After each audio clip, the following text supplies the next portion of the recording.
वो करेगा रिकॉर्डिंग। ठीक है, वो रिकॉर्डिंग कर रहा है। अब solubility of solid in liquid पढ़ लिया अपन ने, solubility of liquid in liquid discuss कर लिया अपन ने। अब अपन को डिस्कस करना था आज, that is solubility of gases in liquids. ठीक है, मैंने आपसे कहा था कि आप पढ़ के आओगे, दैट इज कंसंट्रेशन टर्म, जो लास्ट ईयर अपन ने पढ़ा था वो आपको पढ़ के आना था आज। तो होप आपने वो पढ़ा होगा, और अगर कंसंट्रेशन से रिलेटेड आपको कोई डाउट है तो आप अपने डाउट पूछ भी सकते हैं। ठीक है, आपने ओनली कंसंट्रेशन टर्म, अपन ने सॉल्युबिलिटी कुछ भी शुरू नहीं किया था, नथिंग। हाँ सर, नहीं किया था। अच्छा, अपन ने कुछ भी शुरू नहीं किया था, चलेगा, कोई बात नहीं। तो अपन मतलब फिर सॉल्युबिलिटी वाले पार्ट को डिस्कस कर लेते हैं ना, क्योंकि अब 2 बैच हो गए ना, और उसके अलावा भी और भी बैच हो गए, तो समझ में नहीं आता किसको कहाँ पढ़ा दिया। तो इसलिए मैं आते ही पूछा मैंने कि क्या पढ़ाया था, ये बता दो। तो ठीक है, कोई बात नहीं। अपन ने कुछ ऐसे भी लिखा हुआ है, sir you have given 4 questions. अच्छा, लास्ट टाइम अपन ने 4 क्वेश्चन डिस्कस किए थे। ठीक है, चलेगा। तो अपन सॉल्युबिलिटी की बात करें, मैंने पहले कंसंट्रेशन टर्म ही दे दिया हमारे क्लास में। तो अपन सॉल्युबिलिटी की बात करते हैं पहले। ठीक है, तो अपन एक पहले डिस्कस कर लेते हैं, that is solubility of solids and liquids. अब देखो, solubility of solid and liquids में अपन को मतलब सीधा सीधा है जो अपन ने पढ़ा हुआ है। Ionic compound are soluble in water, whereas covalent compound are soluble in non-polar solvents. So we know that ionic compounds are soluble in polar solvent, soluble in polar solvents. ठीक है, जैसे वाटर है, CH3OH है, etcetera, वो polar solvents होते हैं। And covalent compounds और covalent right ना, कोवलेंट कंपाउंड और molecules are soluble in non-polar solvents, non-polar solvents। और जो non-polar solvents होते हैं वो बेंजीन होते हैं, कार्बन टेट्राक्लोराइड होता है, etcetera, like that we can write. तो आयनिक कंपाउंड में salts we know that, NaCl, copper sulphate, like that. Generally अपन को जब भी सॉल्युबिलिटी की बात करते हैं तो पोलर सॉल्वेंट में आयनिक कंपाउंड की ही सॉल्युबिलिटी की बात करते हैं। Solubility is calculated by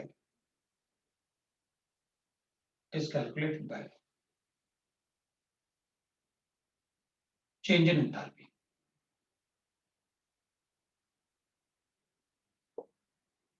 energy, और वो अपन एंथैल्पी बोलते हैं। एंथैल्पी बोलना बिकॉज एंथैल्पी नेगेटिव भी होती है, पॉजिटिव भी होती है। और अपन ने लिखा हुआ है delta H of solution is equal to होता है delta H of ionisation plus delta H of, लिखते हैं अपन, plus delta H of hydration. मेरे ख्याल से ये इक्वेशन अपन सबको पता है। आयनाइजेशन हमेशा एंडोथर्मिक होगा,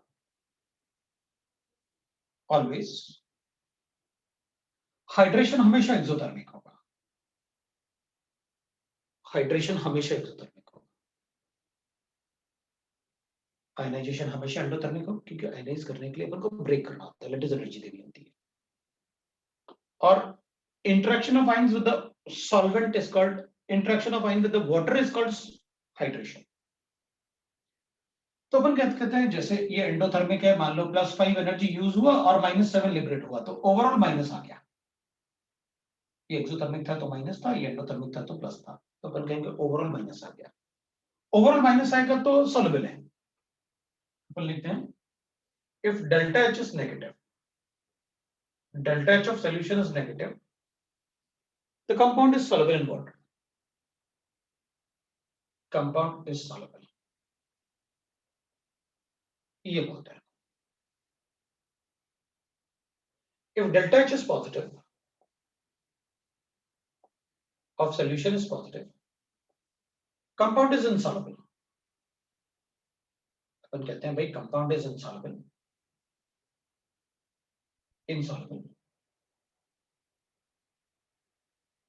It will be soluble on heating. It will be soluble on heating. Delta H positive का मतलब endothermic reaction. मतलब अगर ये ओवरऑल पॉजिटिव आ रहा है तो अपन को हीट करना होगा डिसॉल्व करने। It will be soluble on heating. It will be soluble on heating. तो वो हीटिंग से ही होगा। अगर डेल्टा एच जीरो भी है तब भी अपन कहेंगे वो इनसॉल्युबल है और वो it will be soluble on heating. तो अपन कहेंगे ठीक है भाई। वैसे आपने इसको हमें 2-3 बार पढ़ा चुके हो आप। एक बार आपने केमिकल बॉन्डिंग में भी पढ़ाया और एक बार आपने आयनिक में भी पढ़ाया, जब आप हाइड्रेशन की बात करी थी आपने। और हर बार एक ही एग्जांपल दे देते हो आप। Solubility of NaCl in water, of NaCl in water. वो इसलिए कि अपन कुछ तो अपन को एक ऐसा याद रहे कि हाँ भाई, और इसमें काफी कुछ अपन डिस्कस भी कर लेते हैं नमक के लिए, क्योंकि नमक को वाटर में डिसॉल्व घर में भी कर सकते हैं। पहले अपन को इसको चेक करना होगा। NaCl सॉलिड है, अपन उसे आयनाइज करते हैं Na positive, it is in gaseous state, और Cl minus in gaseous state. और डेल्टा H अपन लिखते हैं इसके लिए क्या,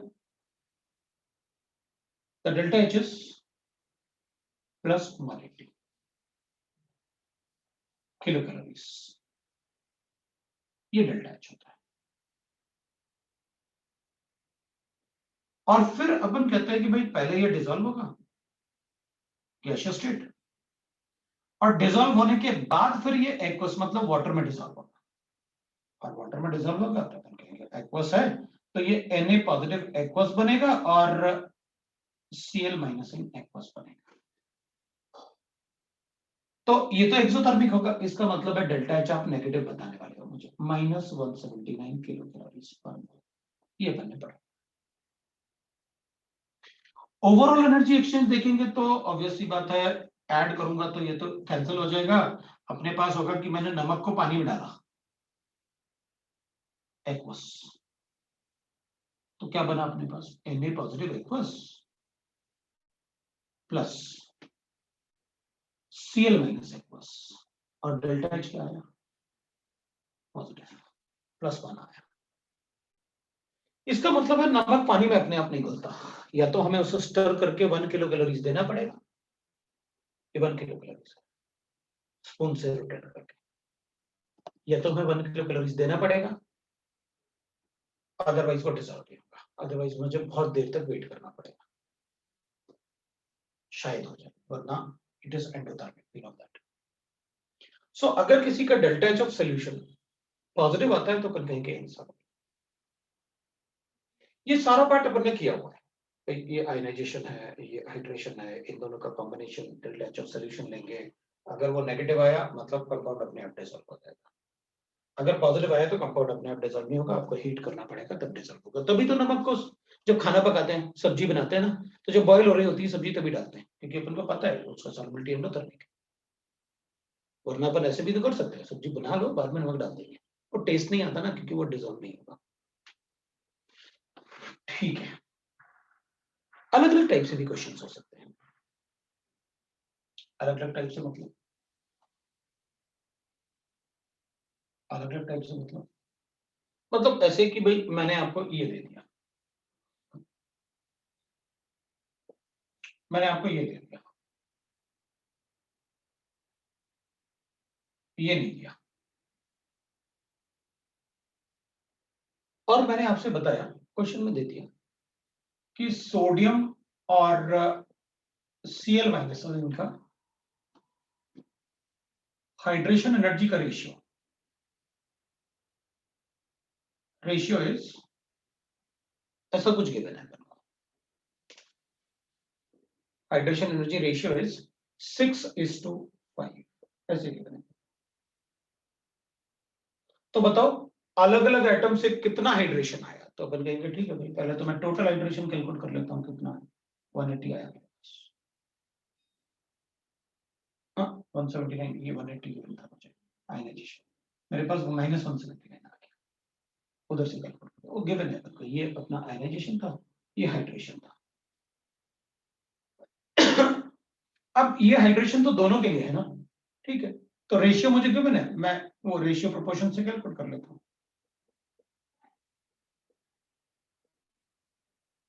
पहले 179 लेके कैलकुलेट कर लेता हूँ, x का वैल्यू आएगा तो कैलकुलेट करके बता दूंगा, व्हाट विल बी 6x हो जाएगा फॉर सोडियम और 5x हो जाएगा, उस टाइप का कोई क्वेश्चन पूछ सकता है। ये वैल्यूज आपको बिल्कुल याद रखने की जरूरत नहीं है, क्योंकि वैल्यूज अपन को क्वेश्चन में गिवन होता है, तब तो कुछ है ही, बट तो इसको याद रखना है, हो गया अपना, ये हमेशा एंडोथर्मिक, ये हमेशा एक्सोथर्मिक, टू कैलकुलेट, राइट, ठीक है।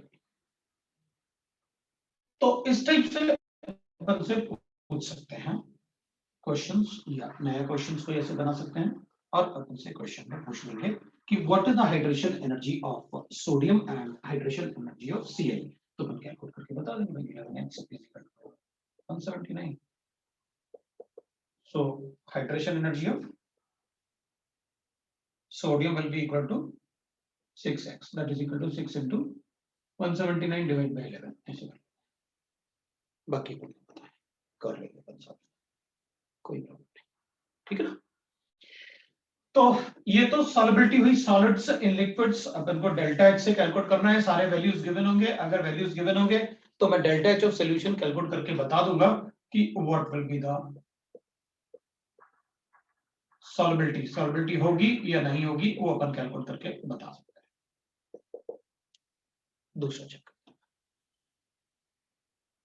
solubility of liquid in liquids,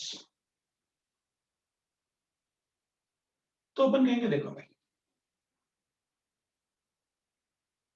इसमें अपन बार बार एक पार्ट पढ़ते हैं और पहले अपन ने पढ़ा भी है, that is like dissolves in like,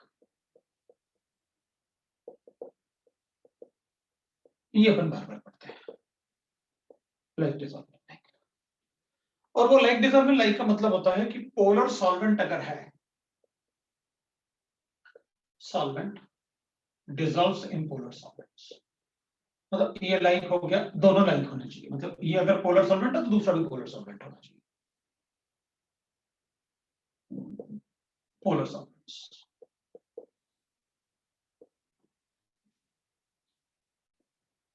non polar solvent, non polar solvents,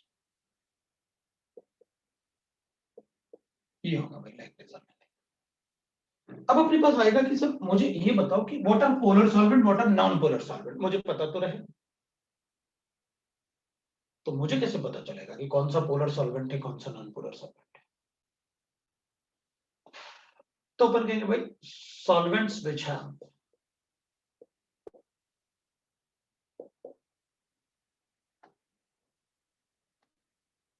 OH NH bonds, अगर किसी सॉल्वेंट में किसी जो सॉल्वेंट अपन को गिवन है उसके मॉलिक्यूल में मुझे OH बॉन्ड दिख रहा है और या NH बॉन्ड दिख रहा है उसमें, तो इट्स अ पोलर सॉल्वेंट, वो पोलर सॉल्वेंट होगा 100%, ओके, मतलब मैं ऐसे लिखूंगा तो पोलर सॉल्वेंट है, बिल्कुल है, मैं ऐसे लिखूं तो भी पोलर सॉल्वेंट है, बिल्कुल है, मुझे OH और NH बॉन्ड दिखेगा तो वो पोलर सॉल्वेंट है, अगर मैं ऐसे लिखूं तो yes, if it is a liquid वो पोलर सॉल्वेंट है, वो होता भी है फिनॉल लिक्विड पोलर सॉल्वेंट, तो अमोनिया तो गैस होता है, हाँ, तो उसे आप कंप्रेस करके लिक्विफाई करो, it's boiling point is -35, we know that, आप लिक्विड में कन्वर्ट करो, I will say that it is a polar solvent, ठीक है, मतलब मुझे पोलर सॉल्वेंट पता चल गया, किसी भी सॉल्वेंट में अगर मुझे OH और NH बॉन्ड दिखेंगे it's a polar solvent,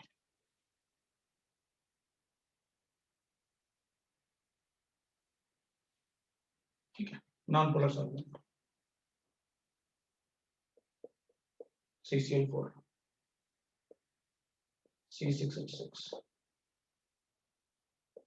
ethers non polar solvent जो अपन यूज करेंगे।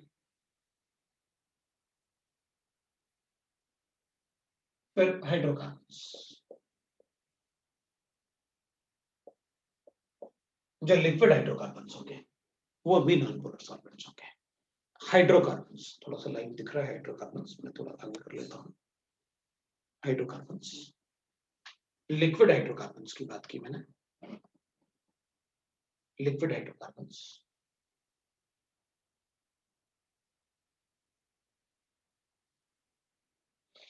ठीक है, अब आप मुझे मतलब कुछ एग्जांपल लिखते हैं, like it is of likes के, ठीक है, पता चल गया अपन को कैसे क्या करना है, कुछ एग्जांपल लिखते हैं अपन। अब मैंने मान लो एग्जांपल लिखा है, मैंने आपसे कहा भाई मेरे पास ना वाटर है, H2O में मैंने HCl को डिसॉल्व किया, तो HCl अगर लिक्विड में होगा तो बात करो, नहीं तो नहीं, तो ठीक है कोई बात नहीं, अपन ऐसे कर लेते हैं C2H5OH।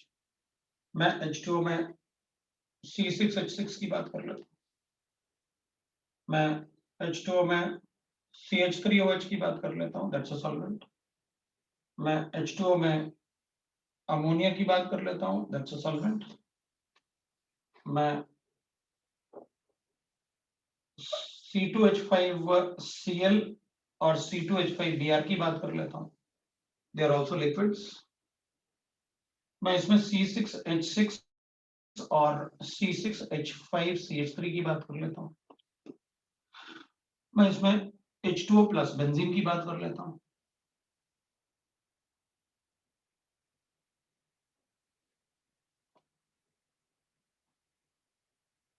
मैं इसमें C6H6 प्लस CCl4 की बात कर लेता हूँ, और अपन H2O में CCl4 की बात करते हैं, या फिर अपन H2O में C2H5O C2H5 की बात करते हैं। You are familiar with the compounds, organic compounds, आप familiar हो organic compounds। ठीक है, अब अपन देखते हैं कि कहाँ मतलब अपन को कैसे फाइंड आउट करना है कि कौन डिसॉल्व होगा कौन नहीं होगा। ठीक है, तो अपन ऐसे कर लेते हैं और ऐसे बता देते हैं, थोड़ा एग्जांपल लिख लेते हैं, लिख लो, मैं फिर बता देता हूँ, थोड़ा सा टाइम दे देता हूँ मैं आपको, लिख लो सभी, ताकि आप एग्जाम्पल लिखने के बाद जो मैं बोलूंगा वो अपन लिख भी सकते हैं कि भाई आपने किस में कहा क्या बोला था, तो मुझे पता है कि बिकॉज इसलिए मैंने काफी सारे एग्जाम्पल ले लिए। इसमें कोई फॉर्मूला नहीं है ना अपने पास, उसमें तो फॉर्मूला था, वैल्यूज गिवन है, नेगेटिव आया बता दिया सॉल्युबल है, इसमें ऐसा कोई वैल्यू नहीं है।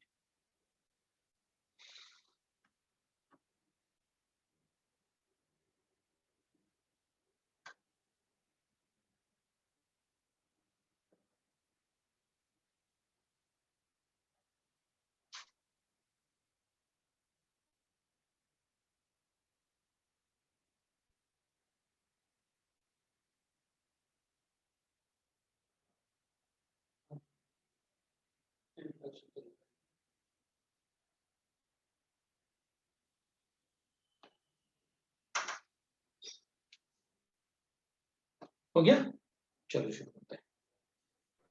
1 मिनट सर। चलेगा, बी एंड जी सेम है ना, बी एंड जी सेम है, बी एंड जी सेम है, तो अलग अलग कर देंगे अपन। अच्छा लो भाई, बी एंड जी सेम था,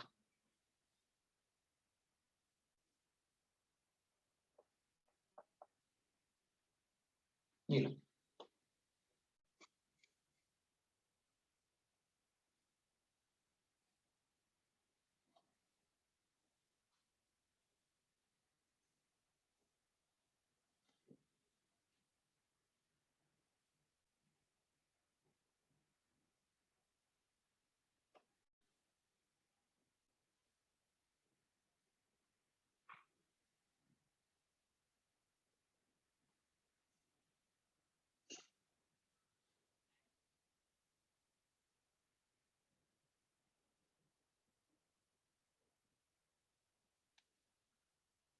हो गया ना?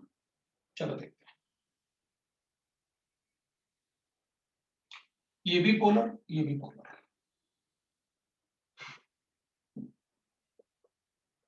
डिसॉल्व होगा। ये पोलर, ये नॉन पोलर, ये नॉन पोलर है, ये पोलर। तो अपन कहेंगे सर एक बात बताओ, ऐसा क्या हो जाता है कि मतलब पोलर और नॉन पोलर आपस में डिसॉल्व नहीं होते? अरे दोनों लिक्विड ही तो हैं, मिक्स कर दो, क्या फर्क पड़ेगा, है ना? भाई ऐसे ऐसे क्या हो जाएगा? तो अपन कहेंगे देख भाई, अपने पास पानी है, इसमें ऑयल डाल देते हैं, दोनों लिक्विड ही तो हैं, डिसॉल्व क्यों नहीं होते? तो अपन कहेंगे देख भाई, ये ऑयल होता है हाइड्रोकार्बन, सैचुरेटेड हाइड्रोकार्बन। वाटर में होती है हाइड्रोजन बॉन्डिंग। अब ऑयल में हाइड्रोकार्बन होंगे और उसमें हाइड्रोजन बॉन्डिंग होगी, तो उससे क्या है, तो दोनों लिक्विड। तो अपन कहेंगे भैया, हाइड्रोकार्बन हाइड्रोकार्बन के बीच में जो फोर्स ऑफ अट्रैक्शन होगा वो लंडन डिस्पर्सन फोर्सेस जैसे होंगे। अच्छा, इसमें वंडर ऑफ फोर्सेस है, मतलब इट इज अराउंड 5 टू, मतलब 0.5 to 0.2 kilo calories, depending, 5 to 1 kilo calories. ये फोर्स ऑफ अट्रैक्शन है दोनों में। ये हाइड्रोजन बॉन्डिंग है, और हाइड्रोजन बॉन्डिंग में इसमें जो हाइड्रोजन बॉन्डिंग होगा उसका around 8 kilo calories force of attraction होगा। मतलब दो water molecule force of attraction, कितने फोर्स से अट्रैक्टेड है? 8। अभी ये इतना ज्यादा स्ट्रांगली बॉन्डेड है कि ये उसके बीच में जा ही नहीं पाएगा।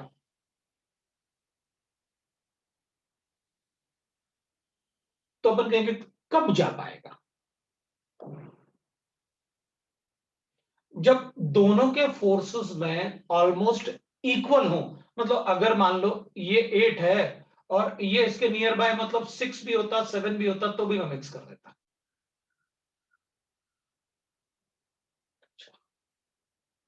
आप कह रहे हो कि अगर इसके जिस फोर्स से वाटर आपस में अट्रैक्टेड है, अगर उसी फोर्स से ऐसा कोई कंपाउंड वाटर में ऐड किया जाए जिसके फोर्स ऑफ अट्रैक्शन दूसरे मॉलिक्यूल के जो फोर्स ऑफ अट्रैक्शन है और वाटर के जो फोर्स ऑफ अट्रैक्शन है, अगर दोनों में सिमिलरिटीज होगा तो वो आपस में अपने फोर्सेस एक्सचेंज कर लेंगे। यही बोल रहा हूं। क्यों करेंगे? क्योंकि वाटर वाटर को ब्रेक करेगा तो 8 किलो कैलोरीज लेगा, लेकिन जब ये दूसरे मॉलिक्यूल के साथ इंटरेक्ट करेगा तो उतना एनर्जी उससे इंटरेक्ट करके लिबरेट भी कर देगा, क्योंकि उसके भी फोर्सेस उसी टाइप के हैं। वाटर उसके साथ भी कंबाइन करके उसी टाइप का फोर्सेस बनाएगा।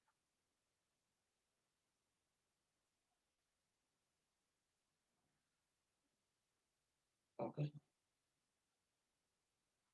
तो इसका मतलब है कि like forces can be exchanged with like forces. हाँ, वही होता है like dissolving like. Like dissolving like का मतलब like forces exchange with like forces ही होता है। दोनों में वो अच्छे, दोनों हाइड्रोजन बॉन्डिंग बना सकते हैं, दोनों आपस में एक्सचेंज कर सकते हैं। दोनों में हाइड्रोजन बॉन्डिंग है, दोनों के फोर्सेस जैसे होंगे, दोनों डिसॉल्व, दोनों पोलर सॉल्वेंट्स हैं। दोनों नॉन पोलर हैं, दोनों हाइड्रोजन बॉन्डिंग नहीं बना सकते, दोनों डिसॉल्व हो जाएंगे, क्योंकि दोनों ही नॉन पोलर हैं, दोनों के फोर्सेस अच्छे से, दोनों ही नॉन पोलर है।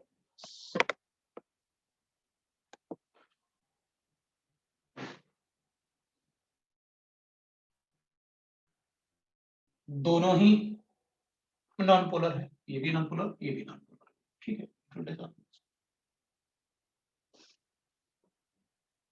वो डिसॉल्व हो जाएगा, right, that will dissolve in that. थोड़ा सा मैं सोच रहा था दिख गया मुझे कंफर्म। अब दोनों में वो अच्छा है, दोनों पोलर है, जी वाला डिसॉल्व होगा। दोनों में वो अच्छा है, एक वाटर है और दूसरा फिनॉल है, एक वाटर है दूसरा फिनॉल है, दोनों डिसॉल्व होगा।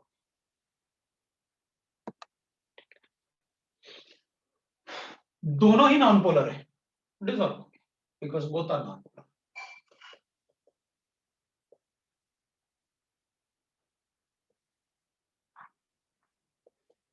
इसमें पोलर प्लस नॉन पोलर था,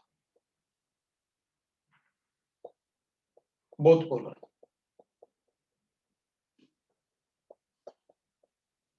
बोथ नॉन पोलर,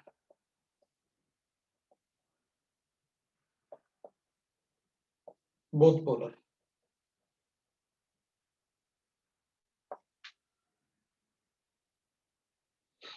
इधर एक पोलर है एक नॉन पोलर है, डिसॉल्व नहीं होगा। एक पोलर है दूसरा नॉन पोलर है। ईथर थोड़ी देर पहले आपने बताया था,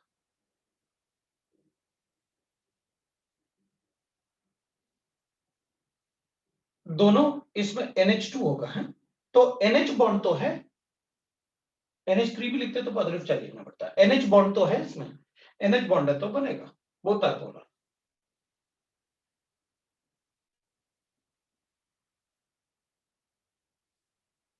और इसमें NH बॉन्ड नहीं है,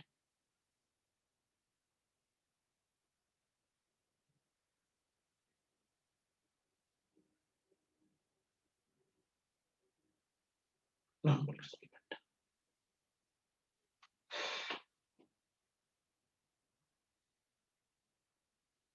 ये हो गया, मतलब हमें ये चेक करना है कौन सा पोलर है और कौन सा नॉन पोलर है। पोलर मुझे अच्छे से पता है, कैसे आपने बताया ना, OH और NH बॉन्ड होना चाहिए, अगर OH और NH बॉन्ड होगा तो पोलर है, नहीं तो नहीं।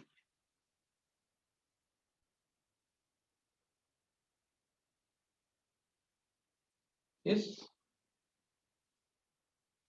ठीक है। तो like solvent dissolve in like solvent, तो जो डिसॉल्व होंगे,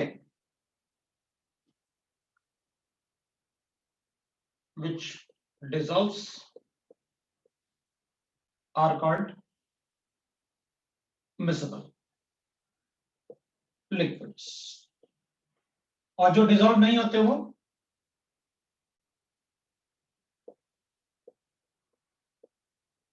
immiscible liquids।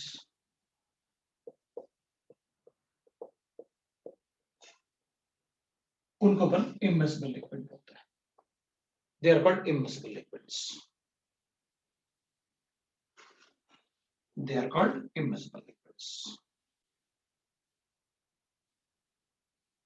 ठीक है, तो अपन को क्लासिफिकेशन आ गया कि भाई कौन से मिसिबल लिक्विड्स होते हैं और कौन से इमिसिबल लिक्विड्स होंगे।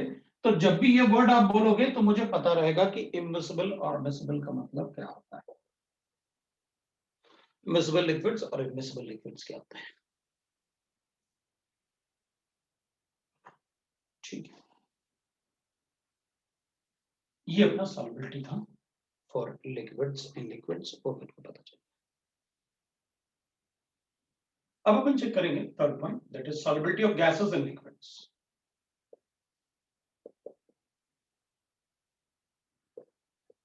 इन लिक्विड्स,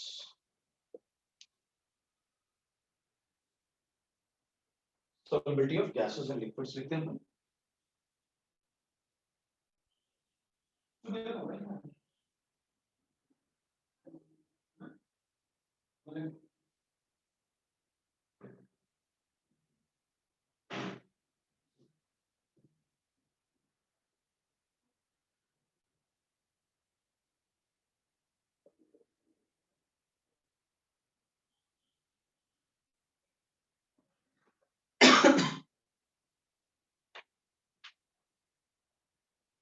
एक मिनट है,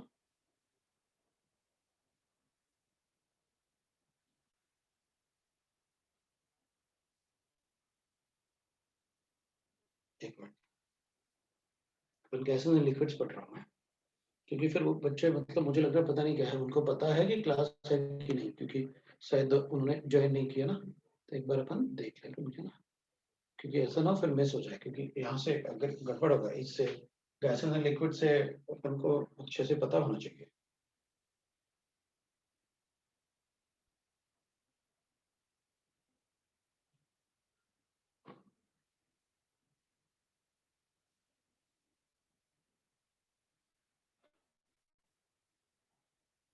ठीक है,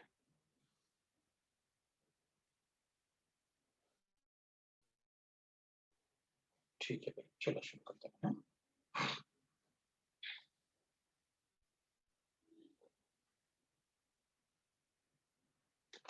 तो अगर अपन गैसेस और लिक्विड्स की बात करेंगे ना, तो चलो बताते हैं कैसे करना है हमको गैसेस को। अगर हमें गैसेस को डिसॉल्व करना है वाटर में, ठीक है भाई, फिर कहेंगे हमारे लिए, अगर मान लो अब लिक्विड में अपन मोस्टली ना वाटर ले लेते हैं, वैसे भी सबसे ज्यादा वाटर ही यूज करते हैं कंसेप्ट बनाने के लिए। अपन जैसे वाटर में कंसेप्ट बनाएंगे वैसे दूसरे लिक्विड से डील कर लेंगे। मेरे पास वाटर है,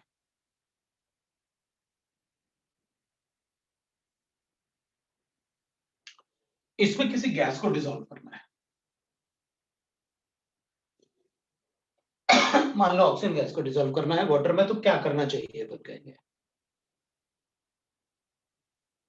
तो अपन कहेंगे देख भाई, आप ना इसमें ऑक्सीजन को अगर डिसॉल्व करना है तो पहले तो टेम्परेचर कम करो ताकि ऑक्सीजन की काइनेटिक एनर्जी कम हो। अगर इसकी काइनेटिक एनर्जी कम होगी तो एस्केप नहीं करेगा इसमें से। मतलब मुझे अगर O2 को इसमें डिसॉल्व करना है तो मुझे टेम्परेचर कम रखना पड़ेगा। इसका मतलब है solubility will be directly inversely proportional to temperature. Solubility of gas inversely proportional to temperature, because अगर काइनेटिक एनर्जी, इसका काइनेटिक एनर्जी कम होगा तो ज्यादा डिसॉल्व होगा, और काइनेटिक एनर्जी ज्यादा होगा तो एस्केप कर जाएगा। ओके, और तो अपन कहेंगे एक काम करो, अगर आपको ऑक्सीजन डिसॉल्व करना है तो पहले आप ऐसे देख लो, आप ना इसमें पिस्टन लगा लो क्लोज करके, मूव पिस्टन लगा लो और इसमें O2 गैस ले लो। अब आप क्या करो, ये तो है लिक्विड, यहां पर है गैस O2 गैस, आप इसको एक्सटर्नल प्रेशर लगाओ इसमें, आप एक्सटर्नल प्रेशर लगाओ। आप जितना ज्यादा प्रेशर लगाओगे उतना ज्यादा ये डिसॉल्व होगा। अच्छा, मतलब solubility will be directly proportional to pressure of gas will be directly proportional to pressure. Okay, तो ये तो अपन को पहले से पता है। वो कैसे? देख भाई, मेरे पास बहुत सारे कंसेप्ट होंगे इसको बताने के लिए। ऐसे अपन कहेंगे एक बार बताओ, जैसे अपन कोल्ड ड्रिंक्स बनाते हैं, अपन नहीं बनाते, बनते हैं। तो अगर अपन कोल्ड ड्रिंक्स बनेंगे तो कैसे बनाएंगे? वो क्या करते हैं, मीठा पानी लेते हैं और उसमें हाई प्रेशर पे कार्बन डाइऑक्साइड मिक्स कर देते हैं। क्योंकि हाई प्रेशर क्यों? ताकि उसका सॉल्युबिलिटी ज्यादा हो गैस का। तभी तो जब अपन बॉटल को ओपन करते हैं तो उसमें से एकदम से गैस एस्केप करता है। अच्छा, अपन को एक बात और पता है, अगर बॉटल का टेम्परेचर ज्यादा है जब ओपन करेंगे तो बहुत सारा गैस निकलता है, लेकिन अगर हम इसको रेफ्रिजरेटर में रखें, फ्रीजर में रखते हैं और फिर बाहर निकल के ओपन करते हैं, थोड़ा सा गैस निकलता है बस। पता क्यों? क्योंकि लो टेम्परेचर पे गैस की सॉल्युबिलिटी ज्यादा थी और हाई टेम्परेचर पे सॉल्युबिलिटी कम हो जाएगी, तो वो जो गैस थी उसमें से निकल के बाहर ऊपर डिपॉजिट हो जाता है खाली जगह में। जैसे अपन खोलेंगे हाई टेम्परेचर बाहर निकल जाएगा, खराब हो जाती है थोड़ी देर में। लो टेम्परेचर पे सॉल्युबिलिटी ज्यादा होगी इसलिए अपन उसे वैसे रखते हैं। अच्छा, इसलिए हम जो पहले कोल्ड ड्रिंक्स का कांच का बॉटल आता था ना, ग्लास बॉटल्स, उसको प्लास्टिक से चेंज कर दिया। और ट्रांसपोर्टेशन इजी होता है ना। अभी ग्लास का बॉटल है, कांच का बॉटल है, तो क्या होगा, उसको कम टेम्परेचर पे ही ट्रांसपोर्ट कर सकते हैं। अगर टेम्परेचर बढ़ा, वो गैस एस्केप करके ऊपर खाली जगह में आएगा, और ज्यादा टेम्परेचर बढ़ा फूट भी जाएगा, वो एक्सपैंड होगी ना गैस टेम्परेचर बढ़ने से। तो बॉटल्स ज्यादा ब्रेक होते थे, इसलिए प्लास्टिक बॉटल किया, वो हाई टेम्परेचर पर भी ट्रांसपोर्ट कर सकते हैं। ओके, ठीक है। तो इसका मतलब है अगर मैं प्रेशर को बढ़ाऊंगा तो सॉल्युबिलिटी बढ़ेगी, और टेम्परेचर कम करूंगा तो भी सॉल्युबिलिटी बढ़ेगी। मतलब अल्टीमेटली मुझे ये पता है कि अगर मुझे सॉल्युबिलिटी को बताना है तो मैं सॉल्युबिलिटी को इनवर्सली प्रोपोर्शनल टू टेम्परेचर बता दूंगा, या सॉल्युबिलिटी को डायरेक्टली प्रोपोर्शनल टू प्रेशर बता दूंगा, या मैं ऐसे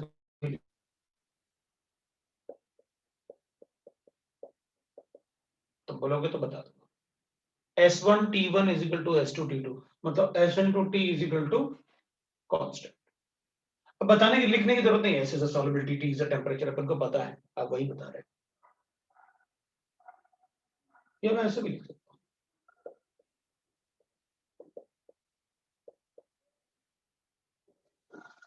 हूँ, ठीक है, बता सकते हैं अपन S1 अपन, मतलब अगर आप मुझे ये बता रहे हो कि देखो भाई 1 एटमॉस्फेयर में इतना O2 डिसॉल्व होता है, तो बताओ 2 एटमॉस्फेयर में कितना सॉल्युबिलिटी होगा, बता देंगे। आप 1 एटमॉस्फेयर पे दे दो कितना था,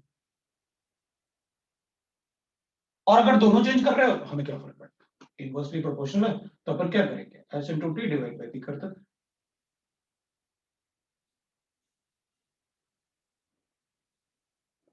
आप देख लो कि आपको क्या चाहिए, हम अपना को इक्वेशन ऐसे बना देंगे, हमें क्या,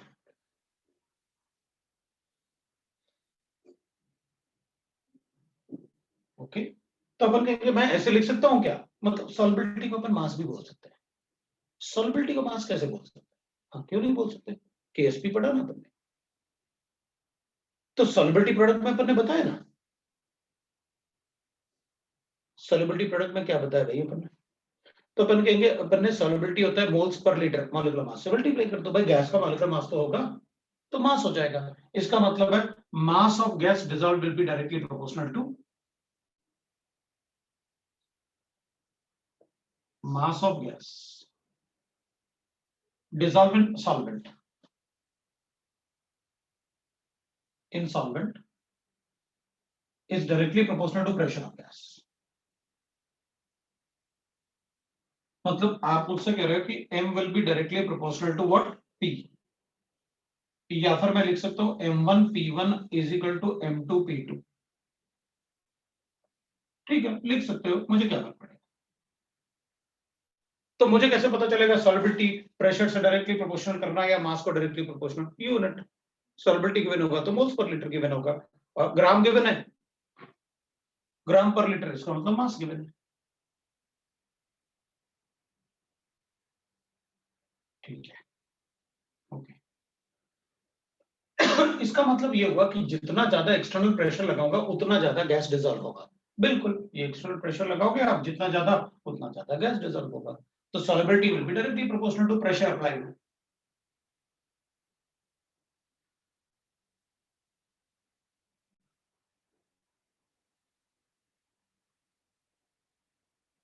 ठीक है, ये सबसे, आप सॉल्युबिलिटी से रिलेटेड कोई भी क्वेश्चन सॉल्व करो, इससे सारे क्वेश्चन सॉल्व होंगे, तो ये सारा पार्ट अपन ने वहीं से लिखा।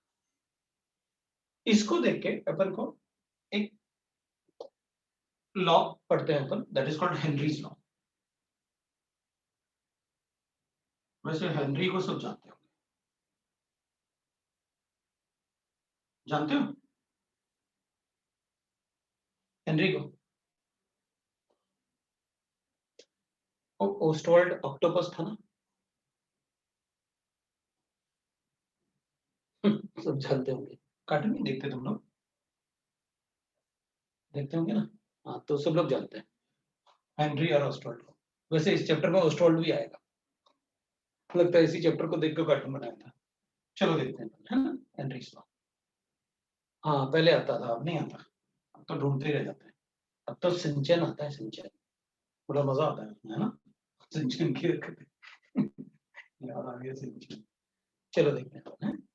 अपन क्या करेंगे, अपन बताएंगे, ये देख भाई, व्हाट हेनरी सेज, इसको देख के उसने कहा कि the mole fraction of gas, fraction of gas मतलब उसने कहा इसके अंदर जो गैस होगा ना, मोल fraction of gas, the mole fraction of gas present in the solution, in the solution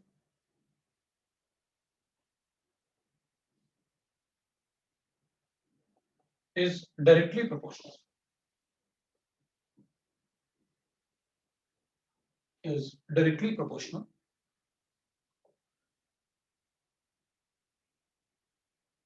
to the pressure applied, pressure applied by gas, pressure of gas directly proportional to the pressure of gas above the liquid surface. Above the liquid surface. एक minute ना,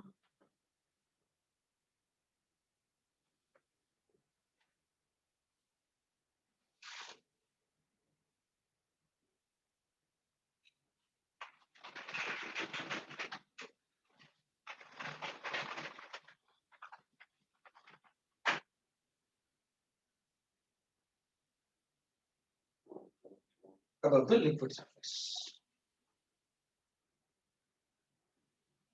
Above the solution. मतलब किसी भी gas का mole fraction depend करेगा कि इस solution के ऊपर कितना प्रेशर है उस गैस का. What is the partial pressure of gas present on the above the liquid surface?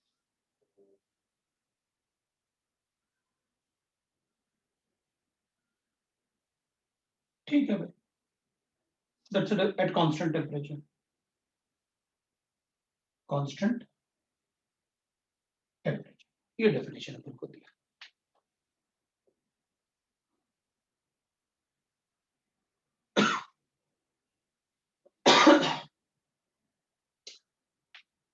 ठीक है.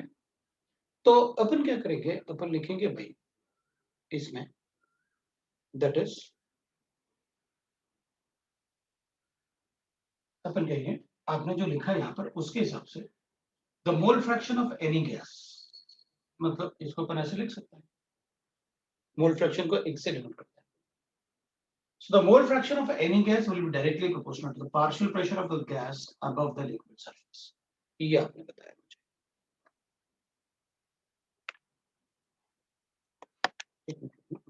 बताता हूँ तो ज्यादा ऊपर होंगे ना इसलिए मैंने कहा.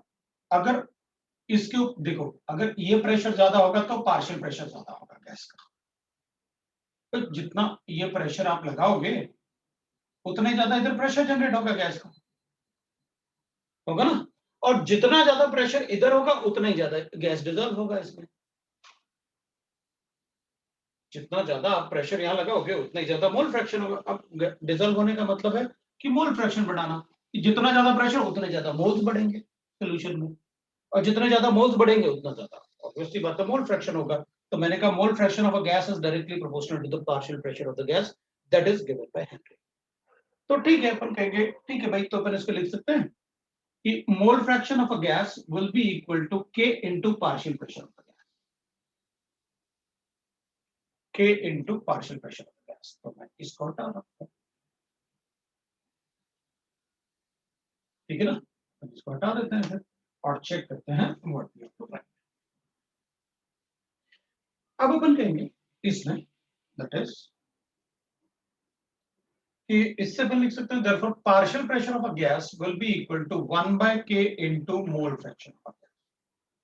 ऐसा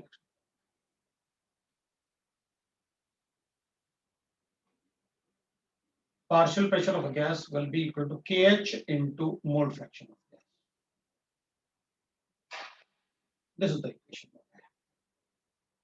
where KH is Henry's constant.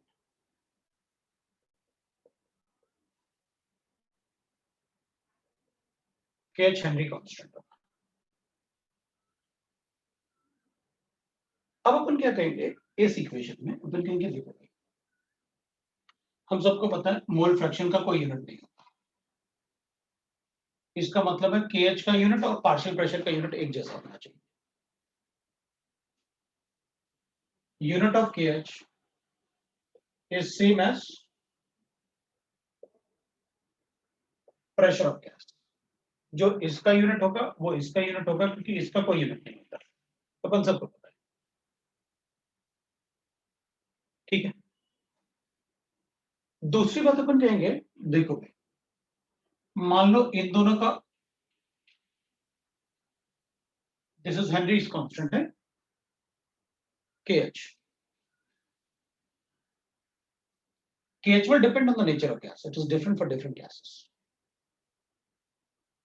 pH is different for different gases. Different gases, as it depends on nature of gas. Nature of gas. वो nature of gas पे depend करेगा।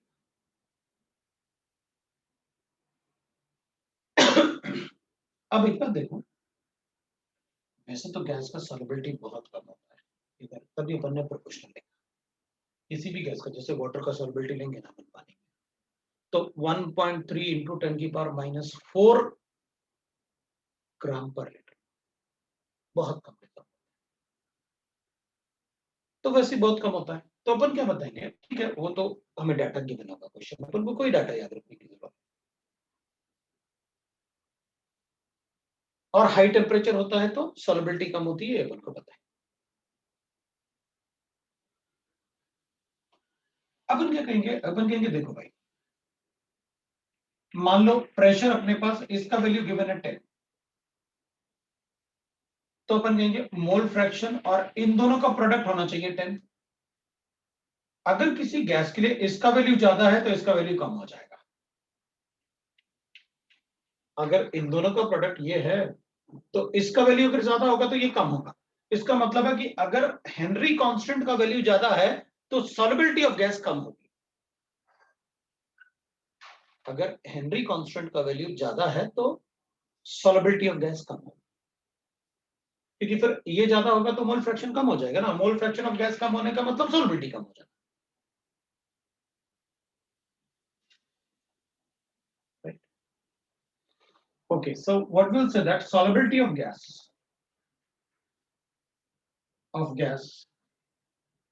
is inversely proportional to value of KH.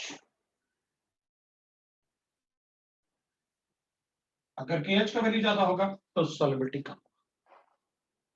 सो किसी gas के लिए अगर हमें comparison मिला, भाई अब कंपेयर करके बताओ ये KH वैल्यू है गैसेस के लिए, तो अपन कहेंगे जिस गैस के लिए KH का वैल्यू ज्यादा होगा उसकी solubility come.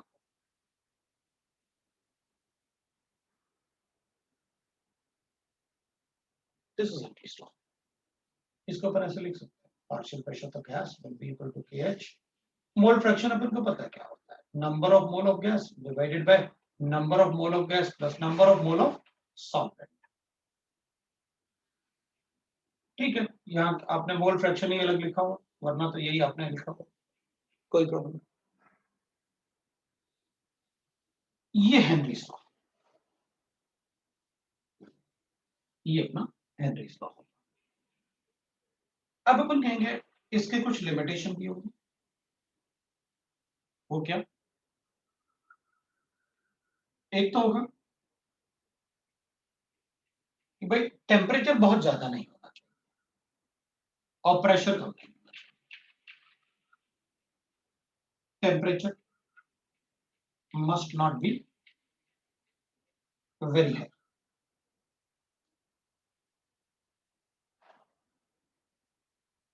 and pressure and low pressure.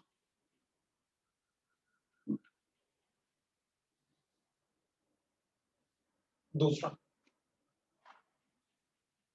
gas should not react with ये जो गैस होगा इसको सॉल्वेंट के साथ रिएक्ट नहीं करना चाहिए। should not react with solvent, मतलब अपन ये नहीं ले सकते in water we cannot take CO2 NH3 या कार्बन मोनोऑक्साइड ऑक्सीजन हीमोग्लोबिन, वो तो कॉम्प्लेक्स बना देंगे।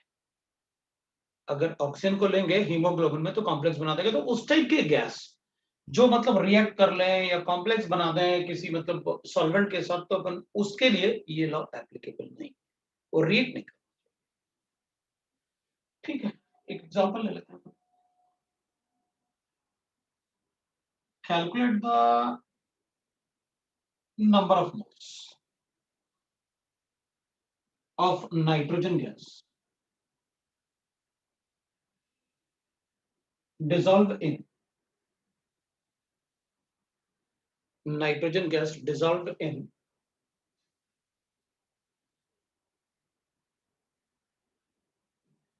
nitrogen gas dissolved in 1 liter of water at 2 atmosphere. If the Henry constant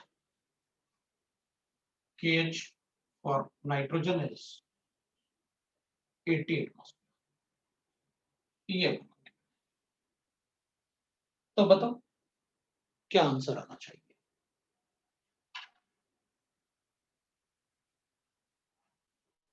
क्या आंसर लिखेंगे?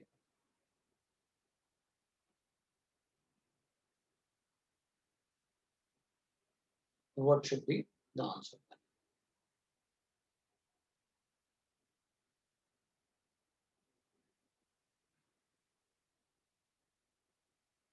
देखो भाई कितना आना चाहिए आंसर।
वन 1.4 मोल्स आ रहा है, मुझे लगता है ठीक ही होगा।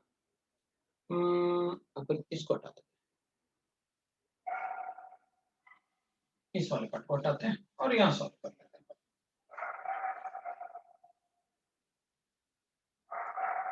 राइट, तो अगर अपन सॉल्व करेंगे तो will write that partial pressure आपने दे रखा है, पार्शियल प्रेशर ऑफ N2 कितना है 2 एटमॉस्फेयर और number of moles of solvent कितने हैं अपने पास 1 लीटर ऑफ वाटर है, मतलब 1000 ग्राम ऑफ वाटर, मतलब 1000 by 80, 1000 gram of water. Water का डेंसिटी 1 ग्राम पर एमएल है ना, तो ठीक है कैलकुलेट कर देते हैं ना। Partial pressure 2 is equal to KH अपन को गिवन है that is 80 multiply by number of moles of gas calculate करना है, number of moles of gas calculate करना है और ये है मल्टीप्लाई बाय 1000 बाय 80, ये अपन का प्लस 1000 बाय 18 कैलकुलेट कर लेते हैं, ये तो 40 हो गया। तो इधर अपन लिखते हैं that is equal to 18 number of moles of gas plus 1000 will be equal to that is 40 number of moles of gas into 18, ये आ जाएगा भाई है ना। तो अपन इसको लिख लेते हैं that is 1000 will be equal to तो 18 into 4 36 72 720 number of mole of gas और 18 माइनस कर देते हैं तो 702 number of moles of gas आ रहा है। तो number of moles of gas will be equal to 1000 divided by 702 आया, ठीक है 1.4 गैस बस। ये लो भाई, अगर किसी को डाउट है तो बताओ।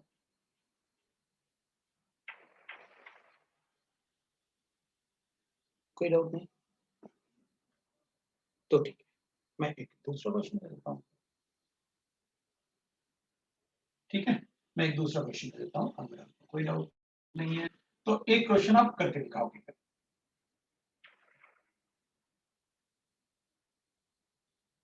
ठीक है, तो एक दूसरा क्वेश्चन लिखते हैं हम।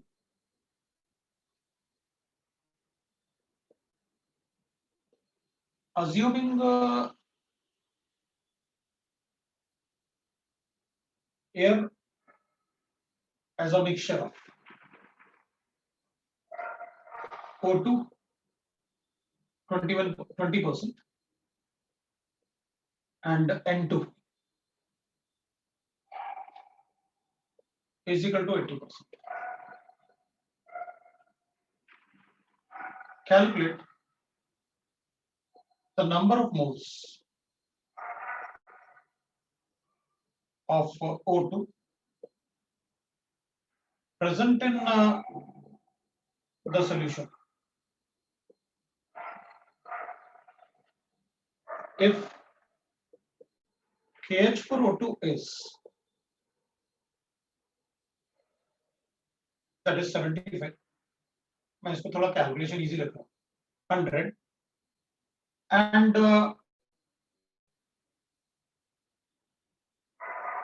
partial pressure of air above solution is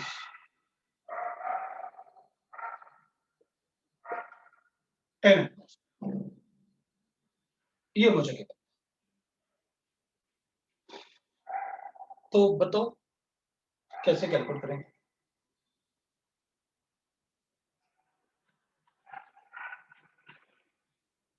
ये वाला तो फर्स्ट वाला एग्जांपल में किसी को कोई डाउट नहीं भाई, अपन कैलकुलेट कर सकते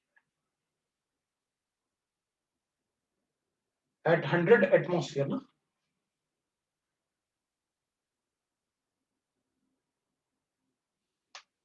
बताओ कैसे पता।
आगे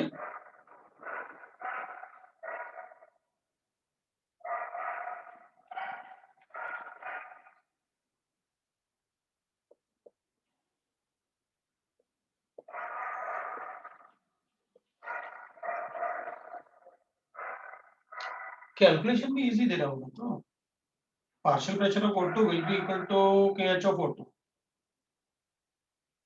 into number of moles of O2 divided by number of moles of O2 plus number of moles of solvent। भाई आपने ये नहीं दिया ना कि वाटर किस में प्रेजेंट है, तो सोल्यूशन मतलब वाटर एक्वा सोल्यूशन बनाया, मैंने एक्वा सोल्यूशन लिखा ना अबव द एक्वा सोल्यूशन। अगर कुछ भी मेंशन नहीं है तो वाटर को आप सोल्यूशन ले लेना, अगर कुछ भी मेंशन नहीं है तो आप वाटर को सोल्यूशन मान के कैलकुलेट कर देना, because water is a universal solvent. तो आप वाटर को सॉल्वेंट अज्यूम करके अपने कैलकुलेशन कर लेना। 20% ऐसी बात है, एयर लिखा हुआ है अपन ने, मोल थोड़ी लिखी, प्रेशर ही होगा। मोल लिखोगे तो भी प्रेशर ही लेंगे, ये तो फ्रैक्शन है। अमाउंट ऑफ वाटर ऑब्वियस ही बात है, एक्वा सॉल्यूशन तो 1 लीटर होगा। मैंने आपसे वही तो कहा, अगर कुछ भी मेंशन नहीं है सिर्फ सॉल्यूशन लिखा हुआ है तो आप 1 लीटर लेके अपना कैलकुलेशन कर देना। अगर किसी क्वेश्चन में ऐसा आया तो आपका आंसर सही होगा, और अगर सिर्फ एक्वा सॉल्यूशन लिखा है तो भी आप अज्यूम कर लेना कि 1 लीटर वाटर। अपन को ये बिल्कुल बताने की जरूरत नहीं कि वो नंबर ऑफ मोल्स है, अपन को पता है ना air is a mixture of 20% air. तो आप गैस की बात कर रहे हो, उसका एटमॉस्फेयर होगा तो अपन उसको देख लो, ठीक है ना। बताओ तो कितना आया, कैलकुलेशन कर दो। पार्शियल प्रेशर ऑफ O2 कितना होगा, तो KH कितना है 100 मल्टीप्लाई बाय कितना, number of moles of O2 calculate करना है और number of moles of O2 plus 1000 by 18, ठीक है, ये 50 कर देता हूँ। तो अपने पास क्या आया यहाँ पर, that is 18 NO2, number of moles of O2 plus 1000 will be equal to, that is 50 into NO2 into 18। मेरे ख्याल से अपने पास आंसर आ गया। 1000 will be equal to 18 into 5 is 90, तो 90 अगर होगा तो minus 18 कर लेते हैं, तो 900 minus 18, 882 number of moles। तो अपने पास ये आ जाएगा 1000 divided by 882 आ रहा है, that is the number of moles, almost nearly 1.1, बिल्कुल सही है, that is the answer what we have। देख लो भाई, किसी को अगर कैलकुलेशन में कुछ प्रॉब्लम होगा तो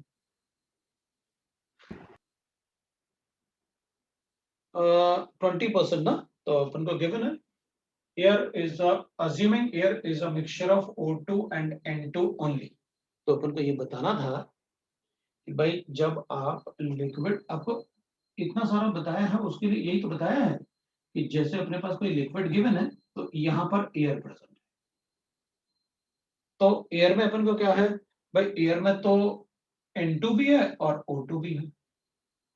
अब आपने प्रेशर कितना दे रखा था, 10 एटमॉस्फेयर, मतलब इसका प्रेशर हो गया 8 एटमॉस्फेयर और इसका प्रेशर हो गया 2 एटमॉस्फेयर। वो क्यों, क्योंकि आपने ये दे रखा था air is a mixture of this and this. तो अपन ने वो अंडरस्टूड था, मतलब इसलिए तो बताया अपन को, अपन को अज्यूम करना था, अपन को समझना पड़ेगा अपने आप से। ये ठीक है कि आप सर थोड़ा सा एक्वा सोल्यूशन 1 लीटर भी दे देते हैं, नहीं मेंशन है तो आप वाटर अज्यूम करो 1 लीटर वाटर, ठीक है ना। कभी कभी वो काफी सारे डाटा को छुपा देते हैं और फिर अपन को अज्यूम करना होता है। और दैट इज, अगर किसी को डाउट है तो बता सकता है भाई, otherwise this is Henry's law and the solubility of solid liquid and gases in liquids. ये आपका सॉलिबिलिटी से रिलेटेड थोड़ा सा पार्ट अपन ने डिस्कस किया। और हेनरीज लॉ से एक क्वेश्चन तो जरूर आएगा, हेनरीज लॉ से हर बार क्वेश्चन आता है, मतलब इस चैप्टर में हेनरीज लॉ से बहुत बार क्वेश्चन आता है, ठीक है। तो ये अपन को, इसलिए मैंने वो परसेंटेज वाला रेशियो वाला भी एक क्वेश्चन ऐसे करवाया। नेक्स्ट अपन लिखेंगे दैट इज, अब अपन बात करेंगे वेपर प्रेशर की। पहले वेपर प्रेशर, वैसे तो वेपर प्रेशर अपन ने डाल्टन्स लॉ में बहुत ज्यादा डिस्कस किया था। अपन कहते हैं कि देखो भाई, वेपर प्रेशर ना अपन कैसे कैलकुलेट करते हैं, हमारे पास कोई लिक्विड प्रेजेंट है और वो लिक्विड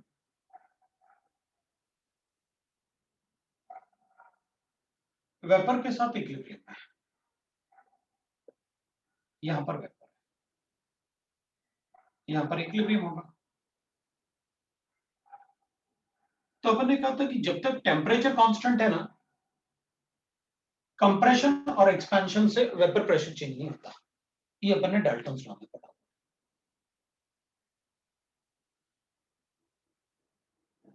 अगर आप एक्सपेंशन करोगे तो ये ज्यादा वेपराइज हो जाएगा,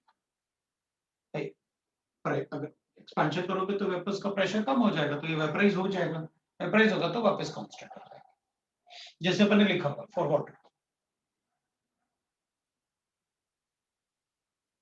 अपन ने लिखा हुआ है at 20 degree centigrade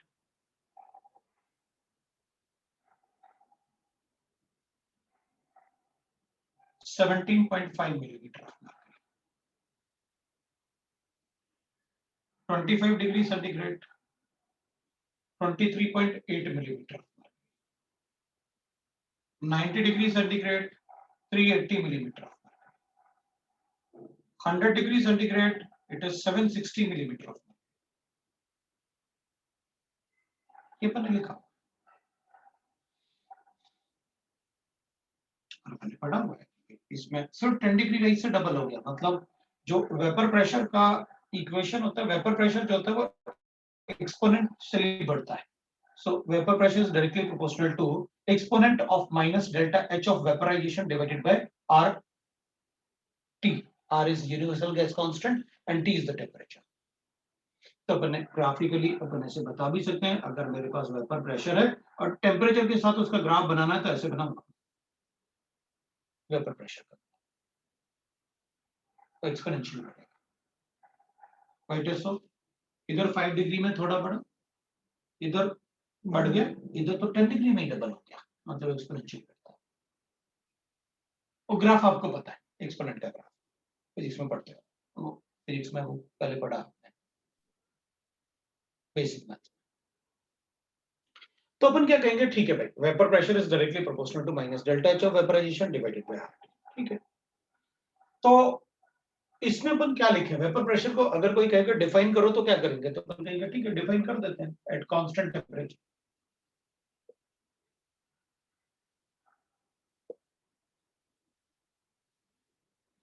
The pressure exerted by vapors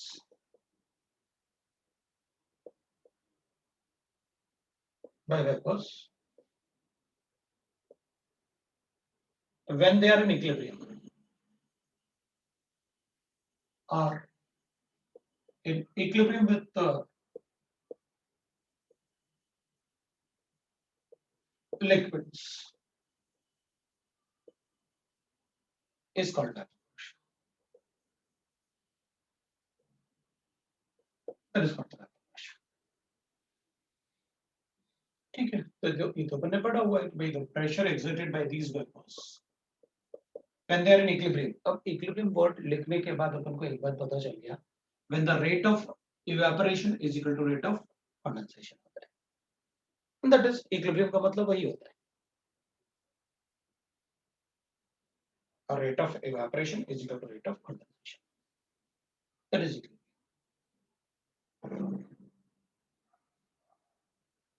ठीक है. और कैलकुलेट कैसे करेंगे, तो अपन ने जैसे उधर भी बताया था मैंने, आप यहाँ पर लगा लो barometer,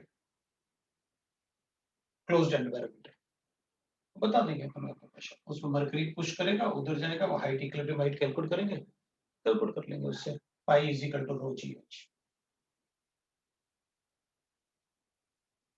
H is height in the mercury column, G is the gravitation, और D is the density of the solvent. हो जाएगा. ठीक. What are the factors on which the vapor pressure will depend?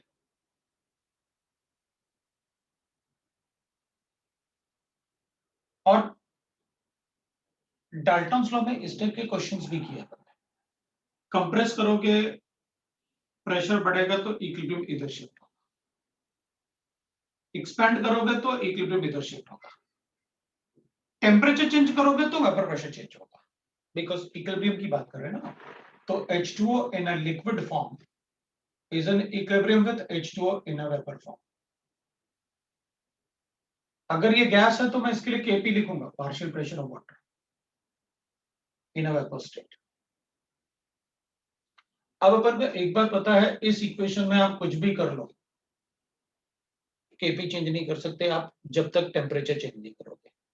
Kp तभी change हो सकता है जब temperature change होगा. Kp तभी चेंज हो सकता है जब टेम्परेचर चेंज होगा. कंप्रेशन एक्सपेंशन से, वॉल्यूम चेंज करने से Kp चेंज नहीं होगा. Kp तभी चेंज होगा जब टेम्परेचर चेंज होगा. तो फैक्टर्स अफेक्टिंग चेक कर लेते हैं.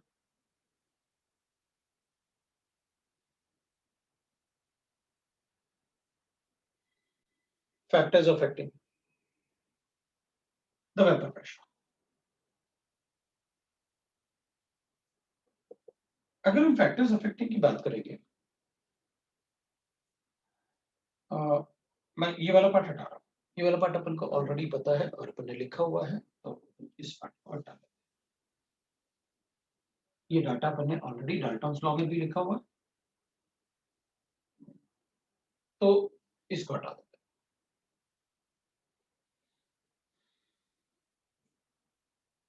अब वेपर प्रेशर डिपेंड करेगा वॉलेटाइल नेचर ऑफ लिक्विड पे. लिक्विड का कितना वॉलेटाइल नेचर है.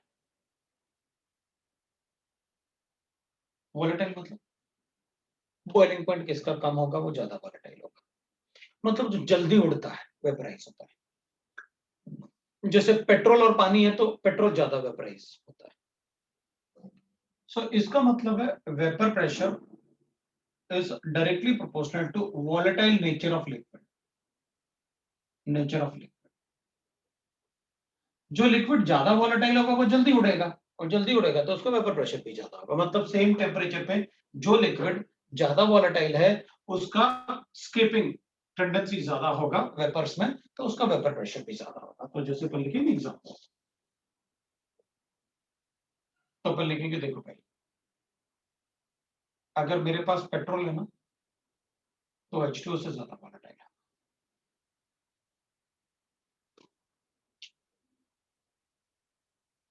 अगर मेरे पास अल्कोहल है ना तो वो H2O से ज्यादा वॉलेटाइल होगा, क्योंकि अल्कोहल के हाइड्रोजन बॉन्डिंग पानी से वीक होंगे।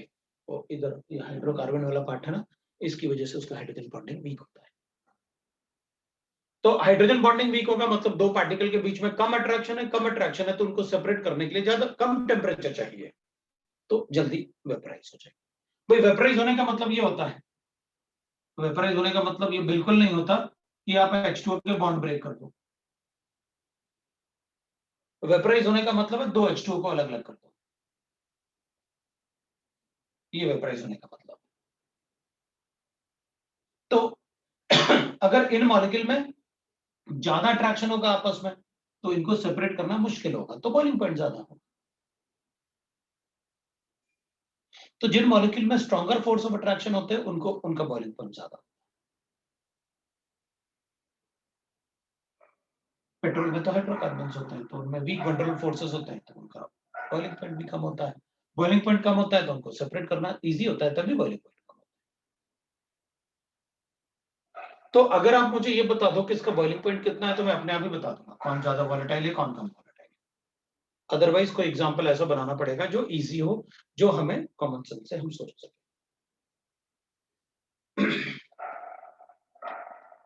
दूसरा, अगर हम टेम्परेचर की बात करें तो vapour pressure will be directly proportional to temperature.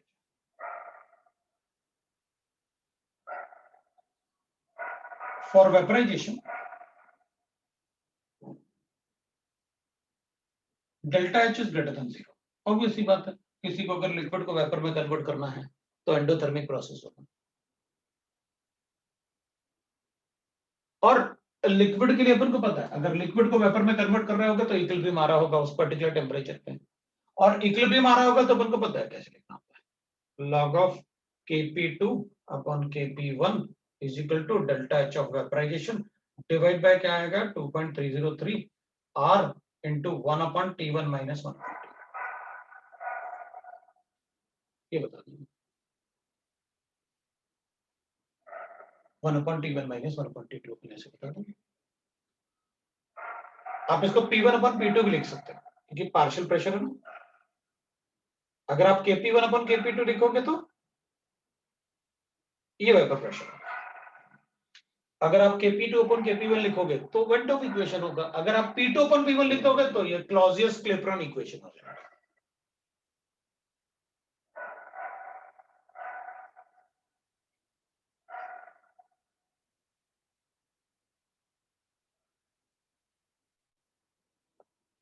ये क्लॉजियस क्लेपेरॉन इक्वेशन हो जाएगा अगर प्रेशर के टर्म में लिखेंगे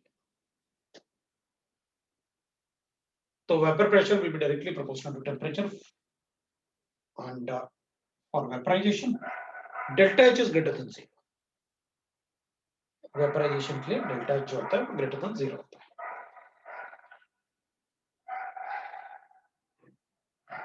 ठीक है,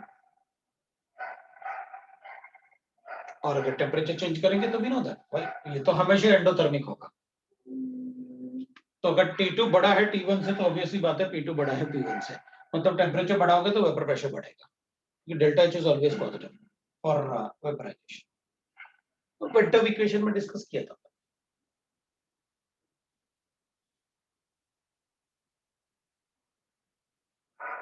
vapour pressure for of pure solvent vapor pressure of pure solvent is independent of amount of solvent, is independent of amount of solvent, of amount of solvent and its surface area of liquid. वो liquid के surface area से भी independent होगा. वो कैसे? तो अपन कहेंगे देखो, अगर मेरे पास एक लिक्विड ऐसे,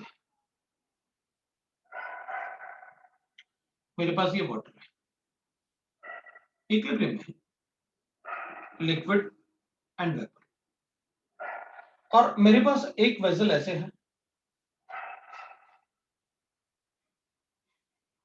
और उसमें मैंने ऐसे कर रखा, इसमें भी लिक्विड वेपर इक्विलिब्रियम है.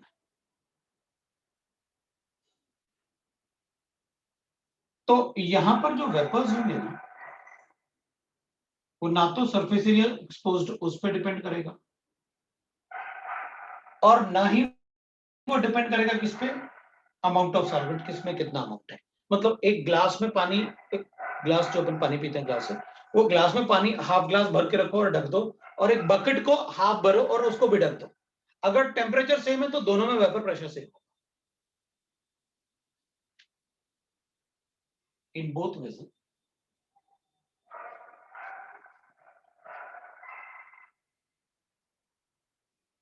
द वेपर प्रेशर, मान लो ये भी लिक्विड है, ये भी लिक्विड है,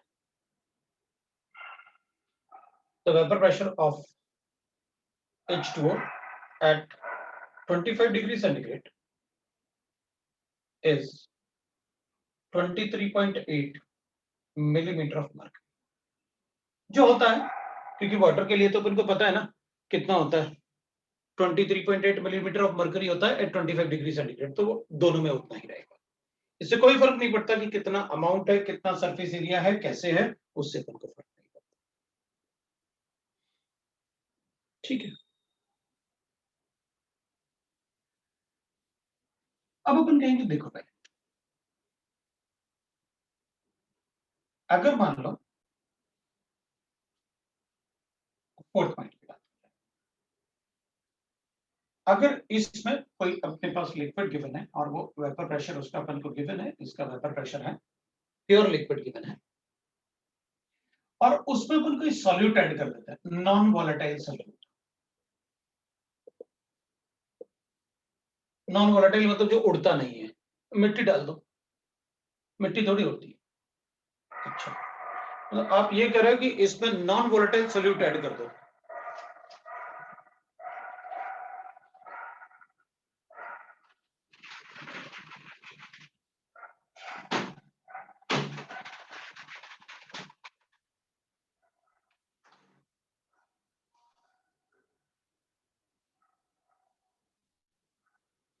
की आवाज ज्यादा आ रही है.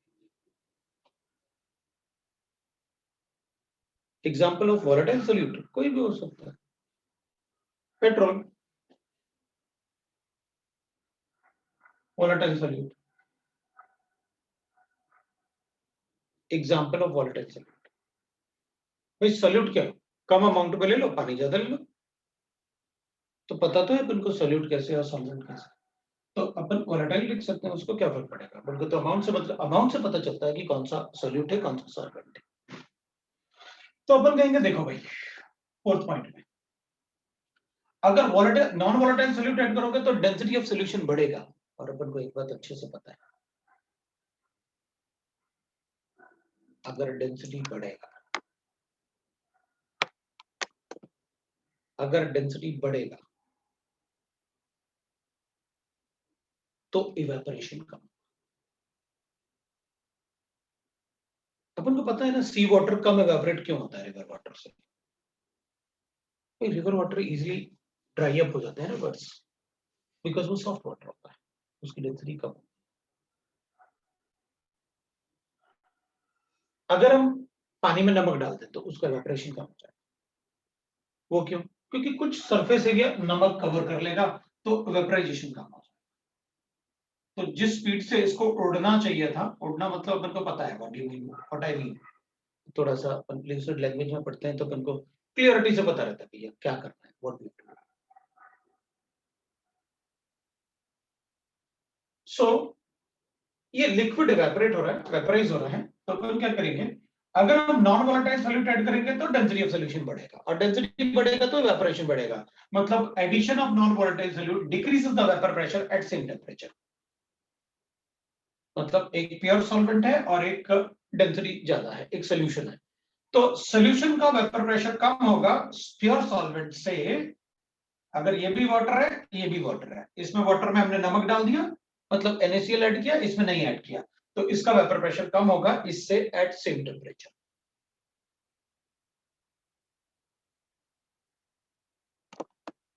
Eight same temperature. So will read that addition of solute of non-volatile solute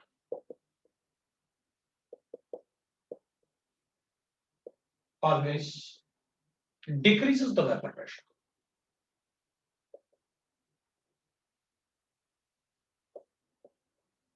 of pure solvent.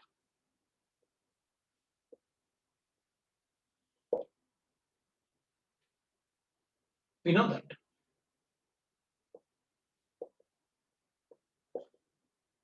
Rate of evaporation inversely proportional to density of solution. ये अपन को अच्छे से पता है। Rate of evaporation is inversely proportional to density of solution. किसी भी gas का escape करने का टेंडेंसी कम होता है अगर डेंसिटी बढ़े तो।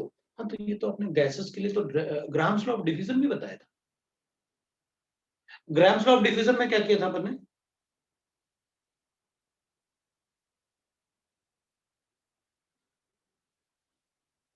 यही तो किया था अपन ने, मतलब addition of non-volatile solute always decreases the vapor pressure of pure solvent.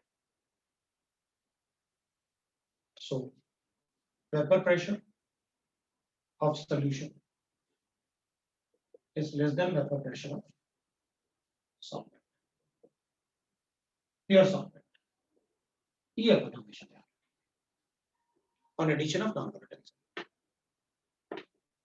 हाँ, वो तो अपन ने रेट ऑफ मॉलिक्यूलर वेट तो बाद में लिखा था, पहले तो यही था भाई, इसी से तो मॉलिक्यूलर मास बनाया था ग्राम्स लॉ में, बट यहाँ नहीं बनाना, ये सोल्यूशन है।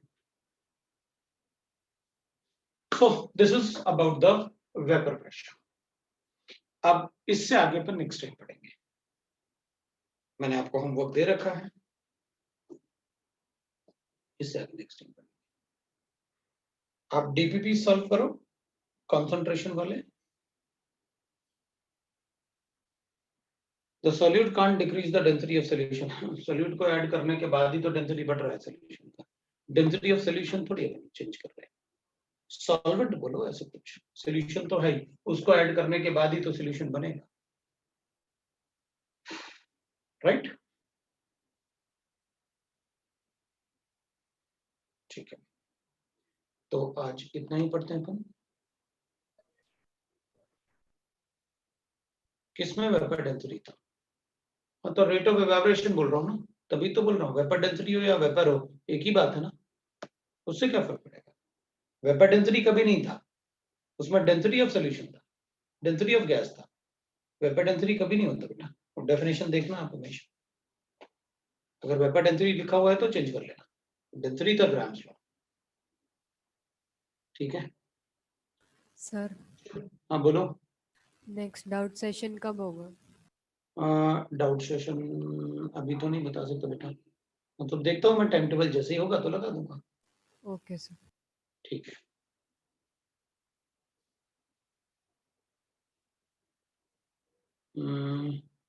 पूछ रहा है आप एक ही चीज 4 बैच में पढ़ा के बोर नहीं होते? नहीं, एग्जाम्पल अलग अलग हो जाते हैं ना भाई, कंसेप्ट सेम रहेगा लेकिन पढ़ाने का तरीका अलग अलग होगा सभी बैचेस में, एग्जाम्पल भी अलग होगा, जो बेस्ट दिमाग में आता है वो बोल देता हूँ। इससे बच्चों को समझ में आ जाएगा। ऐसे नहीं होता, वरना तो बोर हो जाऊंगा पढ़ा पढ़ा के। ठीक है, rate of evaporation inversely proportional to क्या है? Density of solution, root of square root of density of solution. पर डॉग नहीं है मेरे घर में, सोसाइटी में था, इसलिए मैं विंडो बंद करने गया था। इतने तो आदमी नहीं बोलते जितने सोसाइटी में डॉग बोलते। ठीक है, चलो मेरा नेक्स्ट क्लास है। Thank you, sir bye, thank you, चलो।